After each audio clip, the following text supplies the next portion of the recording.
Viele haben das Video geguckt mit dem Tipping Point. Und hier kommen jetzt meine 4 Tipping Points der letzten 12 Jahre. Okay. Bei mir war das erstens, das Geschäftsmodell zu ändern. Von 1990 bis 2015 ungefähr habe ich fast nur für Firmen gearbeitet. Und der Denkfehler dabei war als Verkaufstrainer oder als Redner, ich habe Zeit gegen Geld getauscht.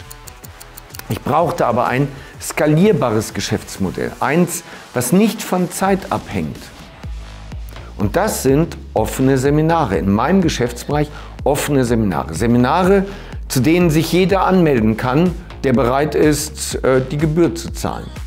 Also haben wir beispielsweise 2012 die Vertriebsoffensive gestartet. Bei der ersten Veranstaltung hatten wir 242 Teilnehmer. Und mittlerweile haben wir sogar einen Weltrekord mit der Vertriebsoffensive. Aber der Gedanke war, jeder Teilnehmer zahlt eine Teilnahmegebühr. Und wir sind nur begrenzt in der Menge, in der Skalierung nach oben durch die Location, in der wir sind. Und da gibt es ja Locations wie zum Beispiel die Arena auf Schalke, da passen dann auch irgendwie 65.000 Menschen rein. Also eigentlich gibt es keine Begrenzung. Wenn du schon mal auf der Vertriebsoffensive warst, dann hätte ich gern Feedback. Schreib mal unten in die Kommentare rein, was hast du mitgenommen? Das würde mich auch nochmal sehr interessieren.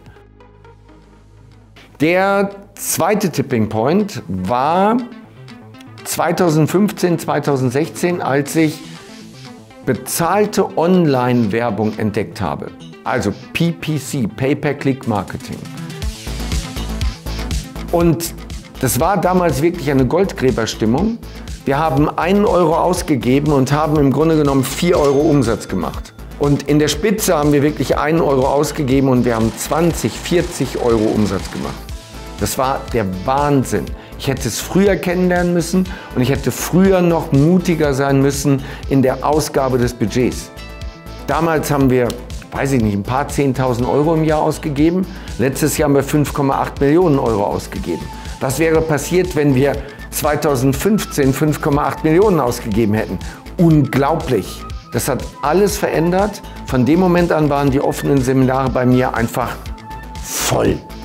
Wirklich voll. Wir haben große Hallen gefüllt. Der dritte Tipping Point war die von den Politikern verhängten Corona-Maßnahmen. Ich sage das ganz bewusst, nicht Corona, sondern die Maßnahmen, die dazu geführt haben, dass ich im Grunde genommen faktisch ein Berufsverbot hatte. Wir durften keine Seminare mehr machen. Also sind wir hingegangen und haben mehr Online-Kurse produziert, digitale Online-Kurse. Wir haben Veranstaltungen gemacht, Seminare gemacht, die Vertriebsoffensive digital zum Beispiel, Unternehmer-Endspurt, Unternehmer-Kickoff, digitale Events. Und auf einmal hatten wir wieder was skalierbar war, aber bei viel weniger Kosten. Die Kosten waren ein Bruchteil dessen, was wir normalerweise natürlich bezahlen, wenn wir in große Hallen gehen. Und wir haben Menschen erreicht, die nie zu uns auf eine Veranstaltung gekommen wären, weil ihnen der Aufwand zu groß gewesen wäre. Aber ein digitales Event, das fanden sie gut, da sind sie hingekommen. Also während alle in Schockstarre verharrten, haben wir mit den digitalen Events den nächsten Tipping Point gehabt. So, Nummer 4 ist die Erkenntnis, mehr A+-Mitarbeiter sorgt dafür, dass wir noch mehr wachsen. Ich habe immer darauf geachtet, nicht zu viele Mitarbeiter zu haben. Das sollte alles überschaubar sein.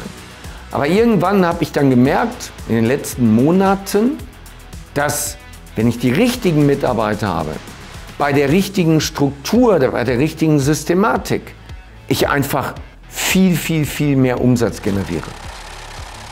So, und das haben wir jetzt gemacht. Mittlerweile haben wir am Standort Bochum, ich glaube, 127 Mitarbeiter.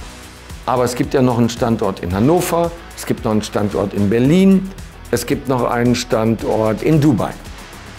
Also insgesamt sind es etwa 175 Mitarbeiter, die nur für mich arbeiten. Und das war ein extremer Hebel.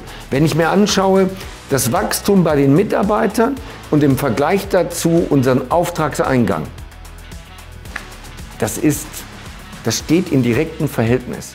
Also Tipping Point Nummer 4 bei mir war, mehr Mitarbeiter einzustellen und zwar mehr von den richtigen. Und jetzt interessiert mich, hattest du einen Tipping Point? Gab es einen Punkt in deiner Karriere als Unternehmer oder Selbstständiger, wo auf einmal die Post abgegangen ist? Was war das? Teil das mal mit uns. Und welche Auswirkungen hatte das? Wir haben eine entsprechende Checkliste zum Thema Tipping Point. Die findest du unter dem Video. In dem Sinne, hol dir die Checkliste.